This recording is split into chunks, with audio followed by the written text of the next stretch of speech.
അപ്പോൾ നമ്മുടെ ഇന്നത്തെ പരിപാടി ലോകത്തിലെ ഏറ്റവും എരിവ് കൂടിയ നൂഡിൽസിലൊന്നായ കൊറിയൻ നൂഡിൽസ് ഉണ്ടാക്കി ഇത് കഴിക്കുന്ന ഒരു ചലഞ്ചാണ്. അപ്പോൾ ഇതിൽ നമ്മൾ പ്രത്യേകിച്ച് ഒരു സാധനങ്ങൾ ചേർത്തുള്ള ഇതിൽ 2 മസാല ഉണ്ട് ഇതിനകത്ത്. അത് തന്നെ ഉപയോഗിച്ചിട്ട് മാത്രമാണ്, വെള്ളവും മാത്രം ഉപയോഗിച്ചിട്ടാണ് നമ്മൾ ഈ നൂഡിൽസ് ഉണ്ടാക്കാൻ വേണ്ടി പോകുന്നത്. ഇത് കൊറിയയിൽ ഏറ്റവും എരിവ് കൂടിയ നൂഡിൽസാണെന്ന് പറയുന്നത്. 3x spicy.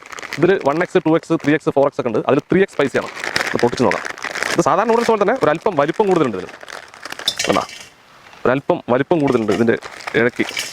ഇതാണ് എരിവിനായിട്ട് ഉപയോഗിക്കുന്ന ഒരു സോസ് പോലൊരു സാധനമാണ്. നമുക്ക് സാധാരണ ഒരു പൗഡറാണ് കിട്ടുക നൂഡിൽസിനകത്ത്. അതുപോലെ തന്നെ ഇതിനകത്ത് കുറേ എന്തോ എരിയുന്ന സാധനങ്ങളാണെന്നാണ് ഇതിൽ എഴുതിയിരിക്കുന്നത്. അപ്പോൾ നമുക്കിത് ഉണ്ടാക്കിയെടുക്കാം. സംഗതി ഒരു ചട്ടി വെച്ച് കൊടുക്കും നൂഡിൽസ് ഉണ്ടാക്കാനായിട്ട്. ഇതിൽ നമ്മൾ 15 നൂഡിൽസാണ്. ഒരു നൂഡിൽസിന് ഏകദേശം 1 ലിറ്റർ വെള്ളം വേണം. അപ്പോൾ നമ്മൾ നൂഡിൽസ് ഇട്ട് കൊടുക്കാം. ഇത് നൂഡിൽസിൽ വലിയ സംഭവമൊന്നുമില്ല തോന്നുന്നു. ആ ജാമിലാണ് സംഭവം. ജാമല്ല, എന്താണത്, സോസിലാണ് വിഷയം കിടക്കണം. ഒഴിച്ചു കൊടുക്കുക. സോസാണ് ഭയങ്കര എരിവെന്ന് പറയുന്നത്. ഇതെന്തായാലും ചോജവേദന ഇട്ടാ സാധനം. ഒന്ന് ഇളക്കി വിടാം. മൊത്തം കൈയൊക്കെ ചോജവേദനായിട്ടുണ്ട്. ഇതെന്ത് കളറപ്പോൾ ഇത്? ഇതെന്തോ ഒരു മസാലയാണത്, മുളക് എന്തോ സാധനം. ഇത് കയ്യിൽ കളറായതാ. അത് നമുക്ക് പണി കിട്ടാനുള്ള സാധ്യത ഉണ്ടെന്ന് തോന്നുന്നു. എന്തായാലും നമുക്ക് കഴിച്ച് നോക്കി അറിയാം. ഞാൻ നല്ലോണം ഉപയോഗിച്ചിട്ടുണ്ട്. എന്തായാലും ദഹിക്കാണ്ടിരിക്കണ്ട. എന്തായാലും അപ്പോൾ നമ്മുടെ സംഗതി നല്ല കുഴന്നായിട്ട് ചോജവേദനുണ്ട്.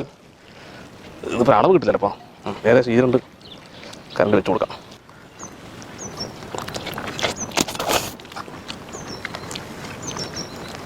ഇതിപ്പോൾ എന്ത് തരുമില്ലേ? അല്ല, 2 മിനിറ്റ്. ഇത് ജോളച്ചപ്പ് എന്നിട്ട് പിന്നെ പറഞ്ഞത് അത്ര എരിവൊന്നുമില്ല ജോളച്ചപ്പിലും.